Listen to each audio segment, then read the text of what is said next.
Criminals have one objective when sat in the interrogation room: do not confess. But sometimes the detectives are so skilled that they are able to trick the suspect into giving everything up and confessing on the spot. For real, there's a lot going through my mind at that point. Like, I'm thinking I'm about to die, I'm near death, and then I just shot. Starting with the 1 in a million interrogation of Kelsey McCrimmon. On the 26th of July, 2017, 2 bodies were found in a car in Virginia. The bodies belonged to Gregory Davis and Ryan Cross, and as the investigation began, police were immediately starved for suspects. There was very little evidence, and the cops couldn't link the deaths to any wider incidents. However, Kelsey had been arrested less than a month earlier for robbing a man at gunpoint for his cell phone. He was well known to the police, so when they found his prints at the scene of the crime, they knew they had to bring him in.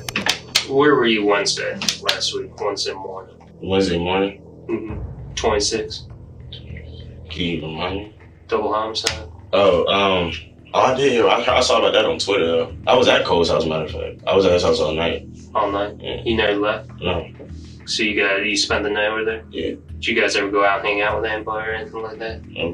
What time did you leave his house? Probably like 6.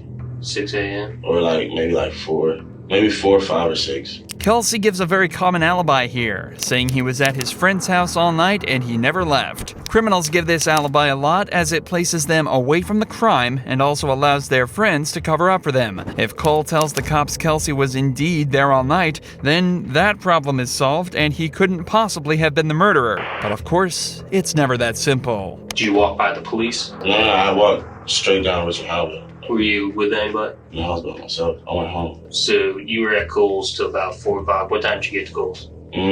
We hooped earlier that day, so I was with him probably around, I don't know exactly the time, but I know I was with him for, All day? Basically. Did you walk there or did you take a car? We walked. So you walk up. Where's your girl that day? You ain't hang out with your girl that day? The first part of the interrogation is often the most important. It gives the suspect a chance to explain their side of the story, but it also gives the detective a chance to trap them in a lie. As you may be able to tell, the detective is bombarding Kelsey with questions and barely giving him a chance to think in between each of them. This is done in hopes that if Kelsey is guilty, he'll make a mistake somewhere in his story that the detective can exploit later. The detective continues this for another 5 minutes before deciding to talk about the murder. When did you hear about the murder? I heard about it on the news the next morning. My dad had called me, because when I went back home, I went to sleep. My dad called me around 8 something. He was like, "Did you hear about that?" I was like, "Nah." You know what I'm saying? Did you see who got killed? They didn't say no names and no faces or nothing. Did you find out who got killed? All I know is that one of them was 19 and 20. I've seen that on the news. Did you know the victims? No. Never seen them before in life or anything like that? I still don't know who it is. I didn't know. Ryan Cross. You know that name? No. How about Greg Dennis? I don't know. They don't sound familiar. So what's the word on the street? What happened? I don't know too much except for what they say on the news. That's it. Notice how, as soon as the names are mentioned and he's asked whether he knows them, Kelsey's posture becomes much more closed off. He tightens up and starts to move his hands around a whole lot more than he was before. Something is off, and the detectives pick up on this instantly. So obviously, the reason why we're talking to you too is because we want to find out information. We want to see if you're telling the truth. Okay. So this is your opportunity to tell the truth. Detective Guyton kind of already talked to you. You know, there's pieces of puzzles, and when you look at them, our job solely is to gather evidence, talk to people, and put it all together. Okay, right now, you're not telling the truth. About what? About where you were that night. Oh, what I am? You're giving us partial the truth, but there's also text messages between you and Jay. Me and J. Cole? Yeah. Talking about what? You weren't there if he's texting you. You ever remember saying, "Yeah, I'm in the cut, ambulance or something about it"? That's when I was walking home. Why would you hide in the cut? No, I'm saying I'm walking through the cut. There's cuts that I take to get home. Kelsey nods his head here to reassure himself that what he's saying is truthful and believable. But all this does is confirm to the police how nervous he really is. I mean, he's texting, you're texting back and forth. He's trying to call you right after the murder. He's trying to call me. He doesn't have a phone number, so I can't call me. He's texting you though, right? FaceTime and texting? That's when I get home, he texts me, FaceTime me. But he didn't say anything about that. You know we're talking to you for a reason, right? I mean, we're not here talking by chance. Yeah, I mean, you're talking Let's talk about the bag that is found in the back of the car. It's got your prints on it. It's got your DNA. The bag? Mm-hmm. I mean, Let's talk about why would it have that? Why would it have your DNA on it? what bag? There's a bag found in the back, a black backpack. Alright? I'm listening. If Kelsey had a good way to refute this evidence, you'd have to imagine that he'd be rushing to tell the cops about it. Instead, he says, "I'm listening," a sign that he's got nothing, and is actively searching for an excuse in what the cop says. I mean, I have his bag sometimes. Okay. So did you have his bag that night? No. Why would he say he gave it to you? For what? I don't know, that's what I'm asking. I don't know why he would give me his bag. Like, he was hooping that day. I probably could have had his bag and put my stuff in it, but that was about it. I didn't have it. Like, no, after that. So what happened that night? Did something go wrong? Like I said, you seem like a good guy. What? You make mistakes, but we need to know what happened that night. I honestly don't know. You weren't sleeping there Yes, that I whole did. time. No, we wasn't asleep the whole time, so I didn't go to sleep till probably like 12 or something. 12 or 1. So you don't know Ryan Cross? No. Do you know Craig Dennis? I don't know. You know what I'm saying? You saying those names, I don't know. I'm asking if you know. No, I don't know them. Have you ever been around them, hung out with them? I mean, you saying, or the names you're saying, I don't know anybody by that name. If you could show me a picture or anything. Have you watched the news? You know that area? No, they didn't show pictures. That's what I'm saying. I never seen them show any pictures or nothing. Have you ever been in their car or anything? No. Is there any reason why your prints would be on that car? It depends on who you're talking about. Kelsey's body language is consistently extremely telling throughout this whole interrogation. Before that last question, he was speaking pretty confidently. But when the detective asks if he's ever been in the car, it's like he's been stunned, and he quietly mutters no. It's almost as if he knows exactly what question is coming next, but he definitely wasn't prepared for the cop's next remark. You know you had your cell phone on you that night, right? I have my cell phone on me. Yeah. What we're going to do is we're going to track your whole movement that night. It's going to put you in the area of the murder. I mean, it shouldn't. But that's an answer. You're saying that it shouldn't. What if it does? I mean, Scenario it based. won't. Because I'm just saying, like I said, I've done this a little bit, and I've tried to be a judgment of character. All right. Do you understand that? I told you I was a robbery detective for 7 or 8 years, Yeah. but I'm a homicide detective now. Spent my whole career looking people in the eyes and going, that dude, he's straight, he just in a bad situation, or that dude's fucking whack. That dude's you need to be put in jail because he's a fucking maniac. I'm not seeing that. So we're not here talking to you like you're the dude who pulled the trigger, you're the dude or whatever. The detectives employ another classic strategy by claiming that they don't believe he was actually the murderer. He was just involved. A suspect is much more likely to admit to a less serious charge than they are the actual crime. So the plan is to get something out of them, and then work their way up to a full confession. Okay, before I even start saying this, I'm telling you, I didn't do that. All right. But, so, I didn't know them by that name, honestly, but, you know what I'm saying? I done business with these guys before, so I know they were legit people. Right. Those other 2 guys that was at his crib, at the Cole's crib, I don't know them. They know him, but we're not cool like that, so I don't do any dealings with So we talking about Dread Boy? Yeah, he had called me up. I mean, I had called him up. He was like, yeah. You know what I'm saying? I was asking, can I get some stuff off of him? You know what I'm saying? Long story short, they pull up. I didn't want none of that around Cole's crib. Okay. You know what I'm saying? It was just me and the other 2 guys was just throwing bread together to get some shit. Gotcha. But I was gonna get what I threw. You feel what I'm saying? It wasn't Right. nothing big or nothing like that. Kelsey does a pretty bad job of explaining the next part, but in essence, he heads out to buy some drugs from his regular guy, but instead somebody else shows up. The 2 guys who end up getting shot. He decides to go along with it, and we pick up his story as the deal starts to go down. So I'm in the car, and you know what I'm saying? I'm counting out my money that I have from everybody. And the 2 guys, matter of fact, was standing back there. You know what I'm Okay. saying? They were just with me. Did they see them? Who? You think the 2 guys who got killed, did they see them back there? Your boys? It probably did. I don't know. They didn't say anything. Matter of fact, the one guy, I think, asked him for a cigarette or something. You know what I'm saying? He was walking up with me type shit. Right. So that's probably why he pulled off. You know what I'm saying? Right. But other than that, after I called him and let him know, like, yo, is everything good? You feel what I'm saying? I'm just trying to get my stuff and leave for real. I don't want, you know what I'm saying? Mhm. I don't know who this guy is. I don't really trust him like that. I don't Right. know. What kind of car you pull up in? Some white car, I don't know. Yeah. And then hop in the joint and we pull off. And then next thing I know, some guys come opening that jump. And then, yeah. All right. Was it the same two guys that was at the house? I don't know. That's what I'm saying. It was all blacked up, everything. I don't know who those guys was. They opened the door, took some of the stuff out of them. You know what I'm saying? And that's what happened. Where was that at? That was like near the front. So long story short, Kelsey had gone out to buy some drugs, got into a car with two people he didn't know, and all of a sudden, two guys came out of nowhere and murdered the dealers. Obviously, Kelsey got out and fled the scene, texting Cole along the way to let him know he's safe. It took Kelsey about 7 minutes to explain this entire thing, over-embellishing every element along the way. Okay, they both came to one side. Which side? The driver's side. Uh-huh. And then they opened the door and started doing that. When I got out of the car, I started running. Like, as soon So they as still shooting? Yes. I dropped everything I had and I started running. And when they opened the car door, Right. they just start shooting. Yeah. I didn't text nobody, you know what I'm saying? I didn't call nobody, nothing. The last people I talked to was them. Okay. And did you ever see them go to the passenger side or nothing like that? Nope. Okay. What did you touch in that car? The door, the bag, you know what I'm saying? I had the bag. Did you ever touch the driver's side door? Nope. Did you ever open the driver's door? Nope. Did you ever open the passenger door? Nope. Were you ever in the front part of the car? Nah, I tried to open the back door. You know what I'm saying? Mm-hmm. But that's about it. That's it. But surprise, surprise, this story doesn't line up with the evidence. The last part is extremely important for the detectives. Kelsey has explicitly told them that he didn't touch anything in front of the car, not the doors, not the seats, nothing. It turns out this would be his biggest mistake, and the detectives are about to tell him why. You told us earlier you never touched the driver's side door, passenger side door. You know we took fingerprints off everything.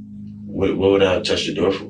That's our question. I didn't know. I don't remember touching no door. We haven't finished processing, but I'm giving you your opportunity now. Because when we do process, and you sit here and tell me that my fingerprints won't be on their doors, and I get that hit, 3 days later that your fingerprints are on that door, and you had the opportunity to tell me the truth, how's that going to look? Because here's the bottom line, Kelsey, all right? If you shot those people, it's going to look one or two ways. You're going to sit here and lie, and we can think that, Kelsey's cold blood. He just shot them and just left them there. He didn't care. Or maybe something happened in that car. Maybe something they try to rob you. Something that explains why it happened, okay? But if you're not honest with us, we're not going to know that. And the thing is everything you tell us, we're going to back up with evidence. And if you're telling us one thing and it doesn't add up, and the science doesn't add up, what do you think someone's going to believe, the science or your word? The detectives are once again confronting Kelsey with a less serious option in hopes that he might finally realize he's not getting out of this completely unscathed, and at least confess to something. Luckily, they're about to get exactly what they're looking for. Okay, do you want to talk to us? Tell us what you got to say. Well, I was just over what he was saying resonating in my mind that I don't want to be looked at as somebody that, you know what I'm saying, out of any aggressive motives, like don't want to be looked at as some killer or some guy that did that for no reason, because it honestly wasn't like that. So I went to the car, so I'm counting out the money, this, that, and the third, and next thing I know, I got two guns at my face. I don't know if they were real, I don't know if they were BB guns, Who was pointing the guns? Both of those guys in front, that's in the car. Nobody else on the outside had anything. So I had mine. You know what I'm saying? But it was just for protection purposes only. I didn't have any intent on doing anything. I just wanted to get my stuff and go. So they turned around. It was like, you know what I'm saying? You already know what time it is. You feel what I'm saying? I'm just like, at that point, I'm thinking like, these niggas about to kill me. You feel what I'm saying? And I was hesitant on giving them the money. Like, it's not that serious. It's $800. Like, you don't have to do this. You feel what I'm saying? We ain't never had any problems like that. So he, you know what I'm saying? He's like, nah, I'm not playing. You feel what I'm saying? Start pointing it more in my face. You know what I'm saying? I had it actually on my head. Had one to my head and one to my chest. So then I acted out of self-defense. After that, those two guys, right, the two guys outside, they took off. And then I'm trying to open the door, and I couldn't even open the door from the inside. I don't know if the child lock was on or whatever, you know what I'm saying? To me, the whole thing was planned out already. Like they were gonna rob me. All right, so how'd you get out? I climbed through the passenger side. You climbed through the passenger side and opened the passenger front door? No, I never opened the door. The door was open after that, and then I climbed out and I started running. Honestly, sir, I'm honestly sorry that happened. You know what I'm saying? I didn't do that out of just me wanting to do that. Out of me being a cold-hearted person. I'm not that person. You know what I'm saying? I probably guess the time that I deal with them, they thought, you know what I'm saying, from how they go about it, he was sweet. I don't come off like I'm just some hardcore gangster. I'm none of that. I acted out of self-defense. Where's the gun now? I don't have it. I know. Where is it? I don't know. I gave it to J. Cole. You gave it to Cole? He did something with it. I don't know where he took it. I don't know who he gave it to. When did you buy the gun from the pawn shop? I don't remember exactly. How long have you had it? I'd probably say a few months. Where'd you buy the ammo at? Walmart. Walmart. Yeah. When'd you buy the ammo from Walmart? The same day I got the gun. Okay. Did you pay credit card or cash? I paid with cash. Cash. And that's pretty much all the cops needed to take Kelsey down. But just for good measure, they made him repeat his version of events once more. So let's break down what happened that night a little bit, alright? So you get in the car. When they drive up to the cul-de-sac, how many people were in the car? Like when they picked me up? Yeah, when they picked you up. There was only 2 people in the car. I go up to the window. I was like, what's up? Like, I'm here. Okay. So he like, nah, bro, just get in the car. So I'm just like, all right, bro. I guess he didn't want to just do it out in the open or something like that. You feel what I'm saying? Like, and then 2 other guys come out of nowhere and they're just blocking my door. I'm just like, and I'm just in the back, just stuck like this. You know what I'm saying? Then they turn around, they put the guns in my face, like, yeah, you already know what time it is. Trying to rob me, basically. And then I just shot. With that, Kelsey has completely admitted to the murders of Gregory and Ryan. The detectives did an incredible job of making Kelsey feel comfortable and then backing him into a corner by asking exactly the right questions. They knew what evidence they had and tricked Kelsey into telling what they knew to be lies. However, they were never able to prove that there was any form of premeditation involved in this case, so Kelsey was hit with 2 charges of second-degree murder and sentenced to 38 years behind bars. Cade Lish, however, was faced with such a smart detective, he couldn't help but confess to everything and was sent to prison at just 22 years old. Did you stab him?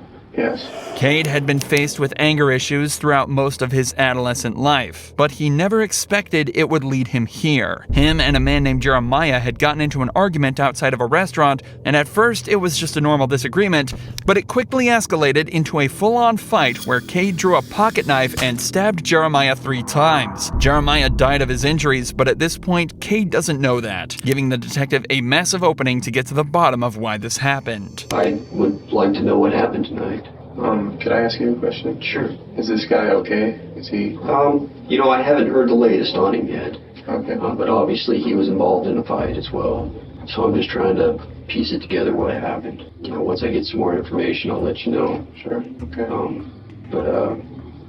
I'd just like to know kind of your point of view as to what happened tonight, how this started. Sure. The detective needs to make sure Cade doesn't figure out Jeremiah is dead. In his head, he's just facing an assault charge. Cade might be more likely to confess if he's unaware of the severity of the situation. So the detective continues under this guise. My buddies were going to a movie, and I think it started at 3. And when you say buddies, who's the figure? Cade Baugh, which that's where they picked me up from. Okay. Yeah, and his good friend, Brent Hilliard, I think his dad's actually the chief of police. What happened?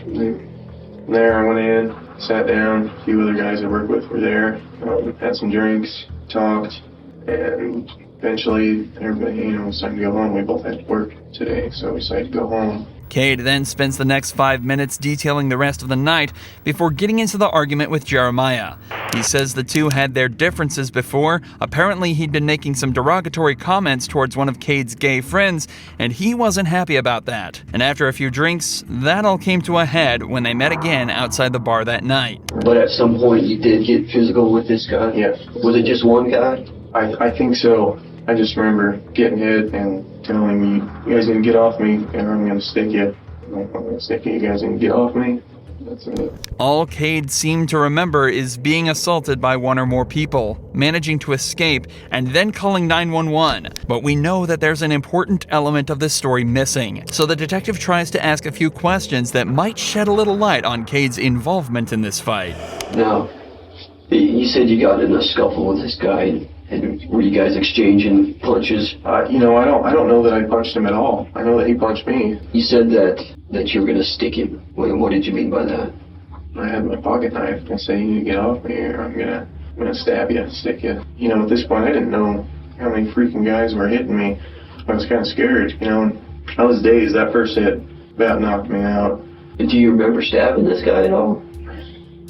I can't remember what position we were in when it happened. I can't remember if we were on the ground, if we were standing up. I can't remember the exact position. But did you stab him? Yes. Yeah, I did. Do you know how many times you stabbed him? I don't.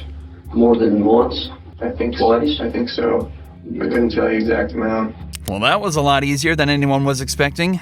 The detective has done a very good job of putting Cade at ease. He's leaning in towards him and maintaining eye contact so as to show Cade that he is interested in the conversation and that he's someone he can trust.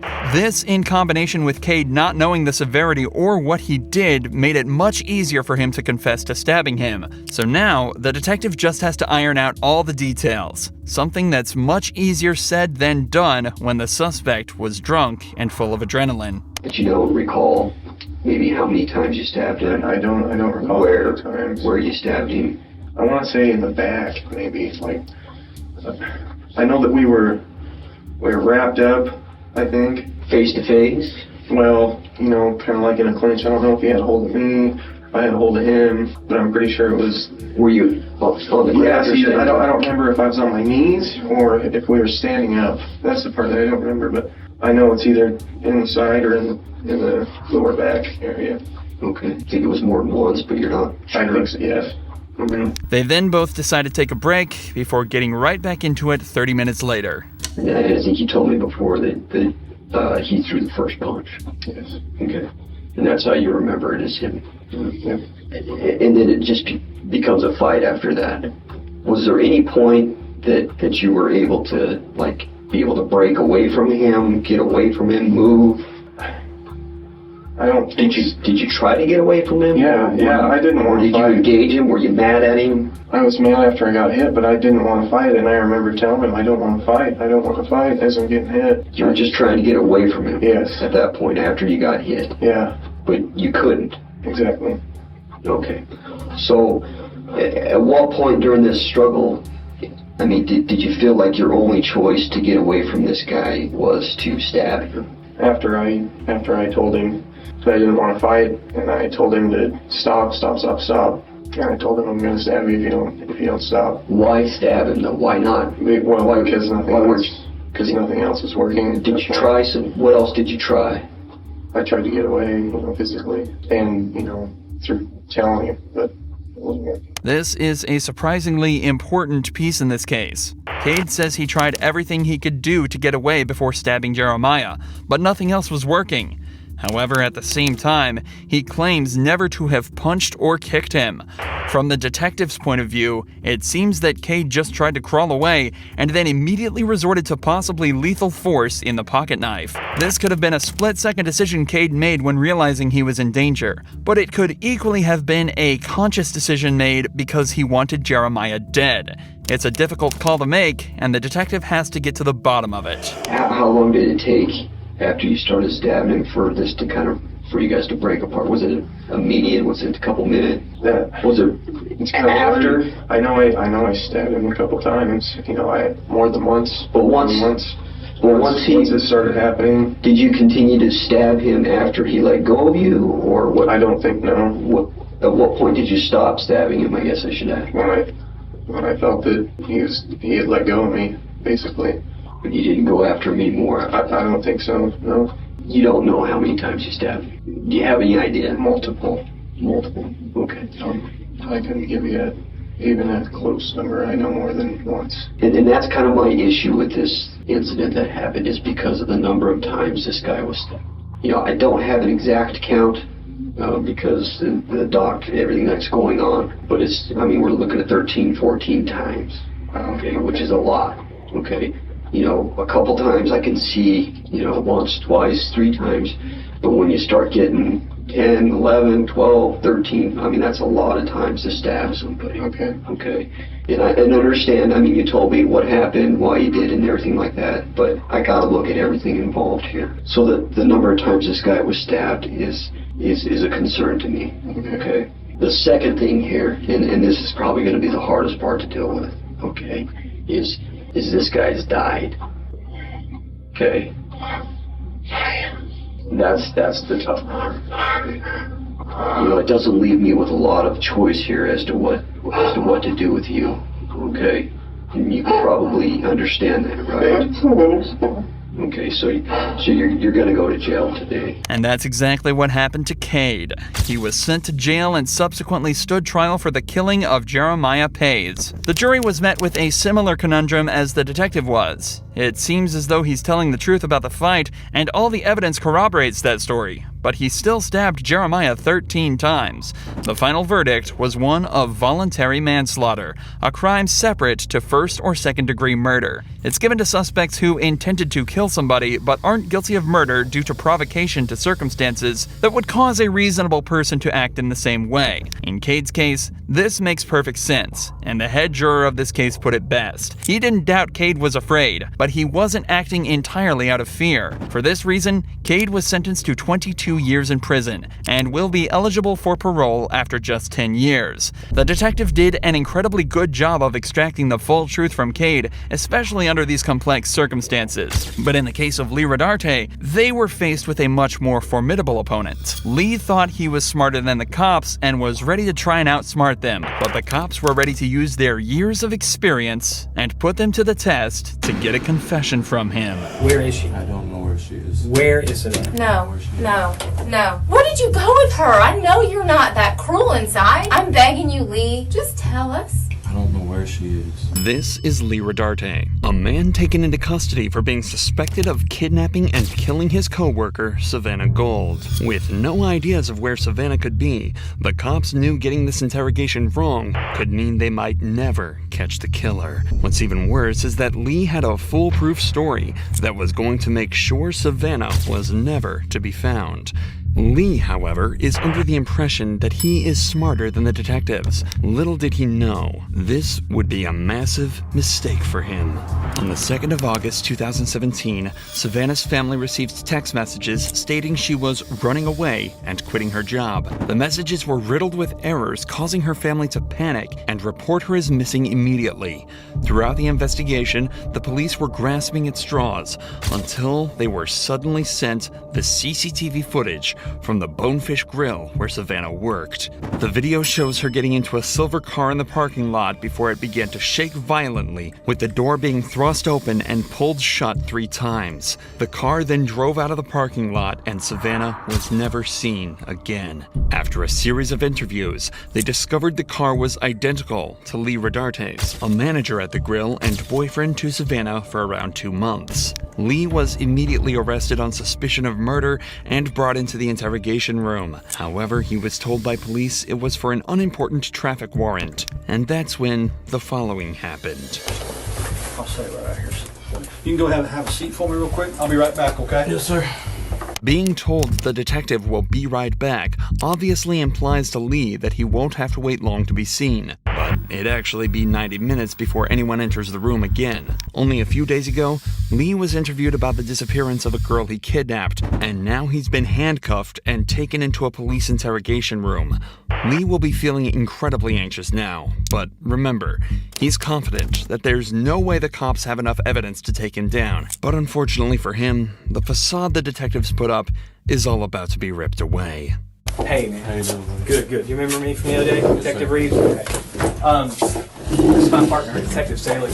The detective that enters isn't the same one that brought him in. It's the one who interviewed him about Savannah 3 days prior. Any comfort he found in thinking this was all unrelated has now been completely taken away and replaced with pure panic. But Lee's plan remains the same, so he tries to keep himself composed as he prepares for the onslaught of questions he's about to be hit with. So, Savannah, you said that you knew her and you guys had, you knew her from work. I mean, just kind of fill me in with that. How long have you known her? Like I said, I've known her obviously since she started working there. I would say probably about 8 months ago, we started hanging out outside of work. And at the time, I had a girlfriend, but we kind of connected, me and Savannah. So we hung out a little bit here and there, got pretty close.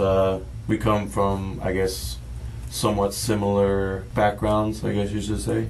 The question Lee was given was, how long have you known Savannah? A question that surely merits a fairly simple answer. When hit with a question like this, people who have nothing to hide keep their responses short, taking the questions at face value. But people who feel pressured will usually extend their answers to questions in an effort to seem as though they know what they're talking about. Something Lee will fall victim to. So we kind of connected, hung out for a little while. I'd probably say a period of 2-3 months. Okay. And then she started using drugs a lot. I did them with her a couple times, and then she started to get heavy into them. And Oh, gotcha. Okay. so I kind of just tried to take a step back and, put things off. And then probably a month or so ago, I saw Savannah at work, and she looked healthy again. She gained a little bit of weight. We kind of were talking, here and there. We hung out a couple times. She came over to the house, and we just kicked back, drank a couple beers, watched movies, stuff like that. In total, Lee spoke for over 5 minutes in response to a single simple question, going so far as to detail specific encounters between the pair. Now that the detectives have even more reason to suspect that he may be hiding something, they decide to call him out on something small to gauge his reaction. In the first interview, Lee had told investigators he hadn't seen Savannah in a while. But if the CCTV footage is to be believed, this is a bold-faced lie. And then as we hung out, after a couple times, she brought drugs over. I told her, I was like, you're doing really good. You can't, you shouldn't be doing it again. I think we moved too fast. Split mutual ways. Mutual. Right. Yeah. And that was the last time that we text. Okay. When was that? Yeah. When was that? It was probably 2-3 weeks ago. Okay. Sometime in July. Right. Yeah, and I think that's one of the things you said was that was the last time that you had contact with her. Yes. As far as, I don't want to put words in your mouth, so I mean you correct me. That was at the any last time that I texted her. Yeah, text or a phone call or a messenger or anything like that. 2 to 3 weeks ago. Yeah. Okay. And then the last time, when was the last time you saw her? This is what I was a bit. I didn't tell you the truth when we talked at Bonefish. Okay. Last time I saw her was Wednesday afternoon. Okay.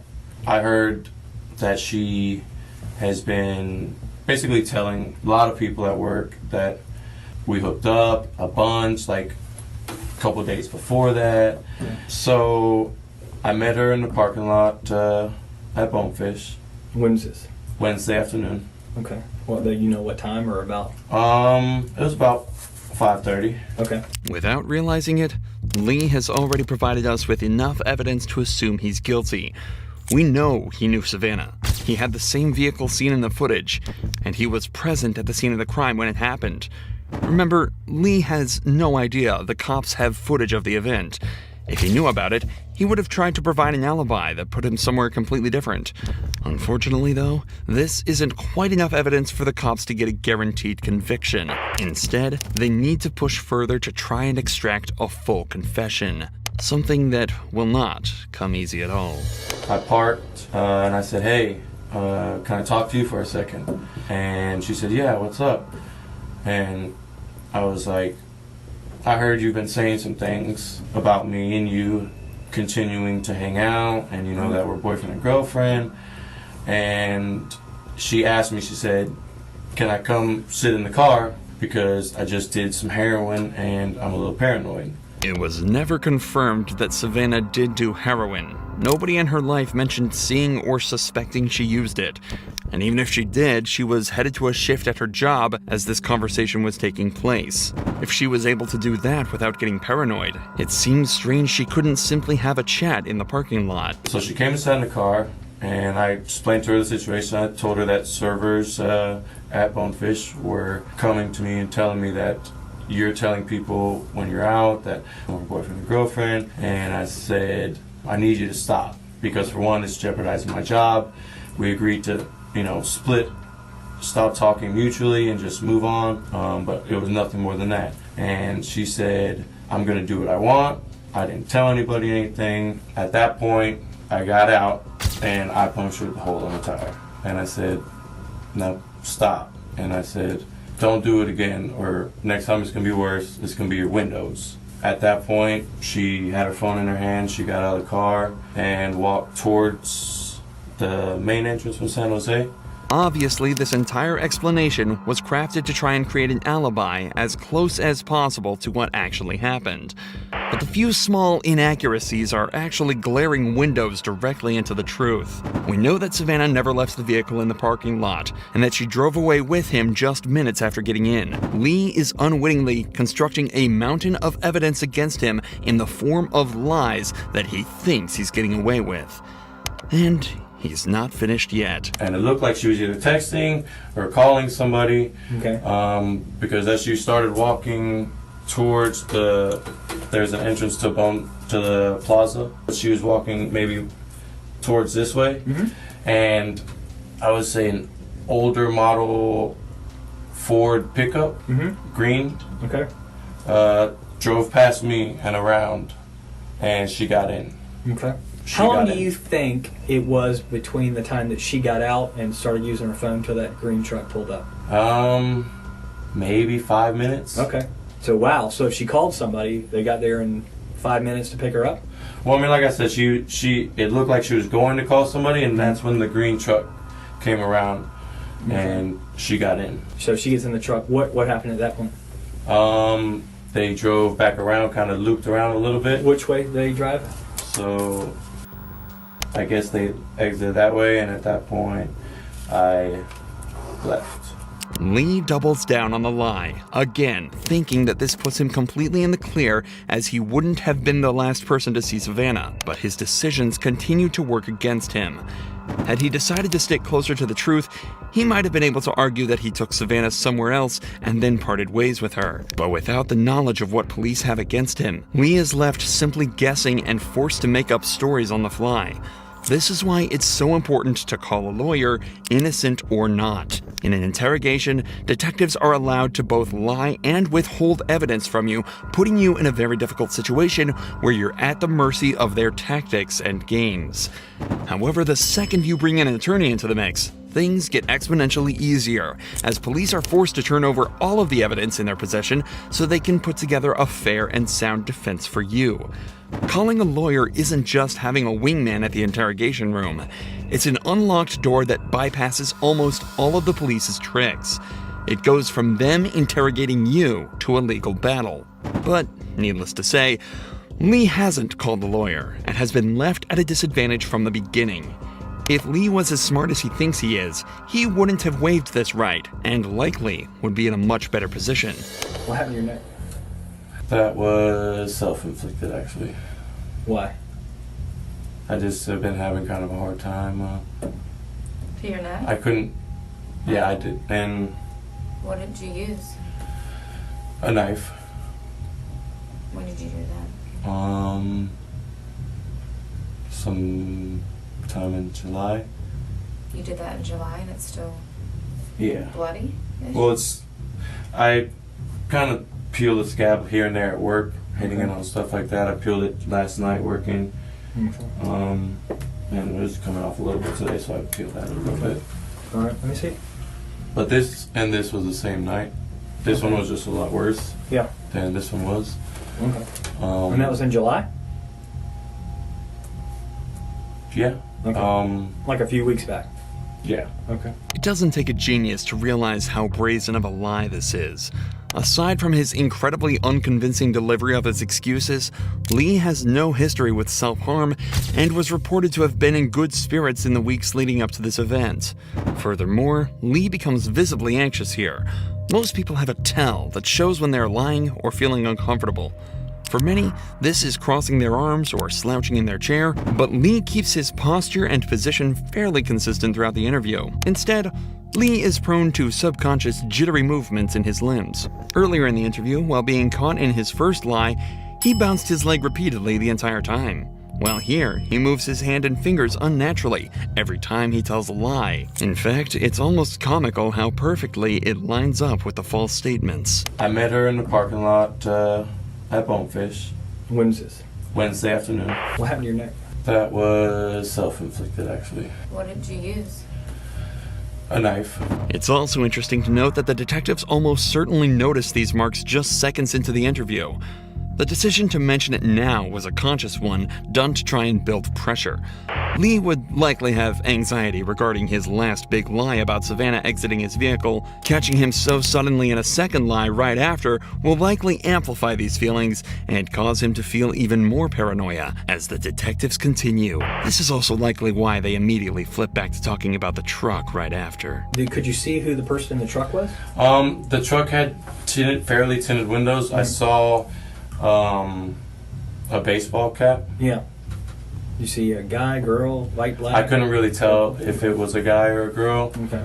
I just remember seeing the truck drive and her get in. Yeah. And obviously I'm sitting in front and the truck drives right past me. Yeah. And I saw a baseball cap through the passenger window. Okay. But So did it seem like she knew the person? I mean, she got right in. Lee, why didn't you mention this before since we've been looking for this girl? I mean, don't you think that information I mean, is it important? definitely does. And I regret obviously not saying anything before. So when I come up and talk to you yesterday, I'm not threatening. I'm talking to everybody up there. What? Why? Well, I just, I freaked out, to be honest with you. I mean, this girl's missing? Yes. Okay, but you know she's been missing. I mean, you had to know. Obviously, I was the last one to see her, so Yeah. I was a little bit scared at that. How do you And- know you just said you weren't the last one to see her. You just said somebody in a truck. Well, I mean, the last one to see her at Bonefish. Okay. That the last one she's heard from. Right. I had contact with that anybody knows of. Sure. The detective knows he's starting to catch Lee on the back foot, so decides to keep the pressure up. So where's Savannah right now? I don't know. Where would I find her? I don't know. That's my prime objective is to find her. Definitely. And here's a couple reasons I need to find her. One is I'm hoping that she's still alive. And that's really, I really do, I'm holding out for that.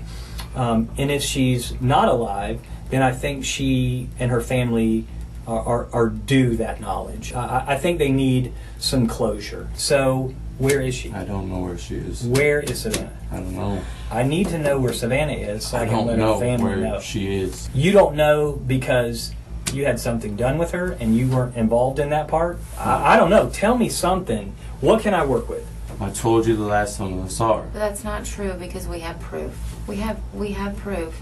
And that's why we're sitting here, Lee. At this point, we need this for her. I mean, I look at that little girl and I think of my little girl. My little girl who's her age. That's who I think about. That was my little girl. I couldn't imagine. I don't care what she said about you or whatever, but my little girl is that age. Maybe And you're not telling the truth. Maybe something gets out of hand in the car. I didn't do anything. Okay, you didn't do Okay, anything, but she okay. was in your car. She never got out of your car. She never got- got out of your car. Lee? This is where the true genius of these detectives start to shine. The initially quiet female detective suddenly starts to speak up. The male detective had a very deadpan, professional demeanor throughout the interrogation, so having that suddenly contrasted by a vulnerable, emotional-looking person being thrust in front of him will likely come as even more of a shock to him, especially as she starts to become more emotive and even starts to beg him. She never gets out of that car. And you drive off. She never gets out of that car. There is no green truck. And that's not right to her. We're fact finders, Lee. I don't have anything personal against you. No, not at all. I mean, it's We're over. just fact Just finders. tell us We're what just happened. doing Where our is she? job. No. Where did you go with her?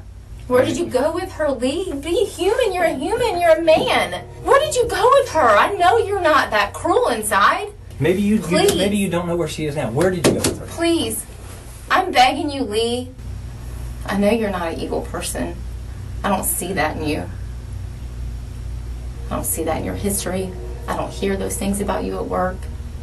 Is she still at your house? No. Okay. Is she still in your car? No. Okay. Well, then where is she? What was going on in the back seat? For the doors to be kicked open. She kicked open that door 3 times, Lee. She kicked it. We saw it. And you know I'm not making it up because I wouldn't know this because I wasn't there unless we had video of it, correct? Yes, correct. I'm not trying to trick you. I'm just a fact finder.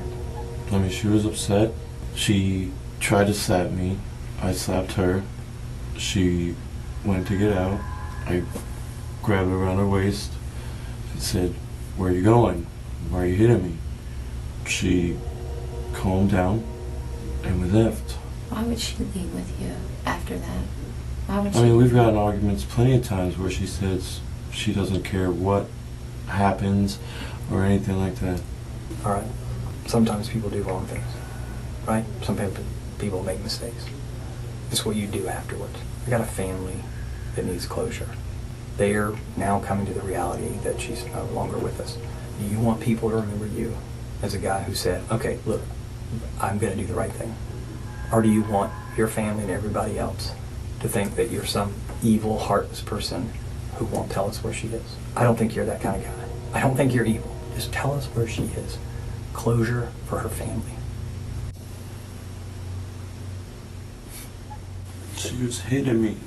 She wouldn't stop, and I squeezed back. I just squeezed her hard. Stop. You squeezed her around her neck or around her neck? She just wouldn't let go. I didn't let go. Where is she now? Please tell us where she is. All I want to do is leave me. It's on the west side of the Club du Clay Club du Clay? Yeah. Okay. and Longchamp. Yeah. Okay. Just a few days later, a dive team recovered the remains of Savannah Gold, burned and almost unrecognizable. So much so that her cause of death couldn't even be determined. Lee Rodarte pleaded guilty to the second-degree murder of Savannah and in March of 2021 was sentenced to 40 years behind bars.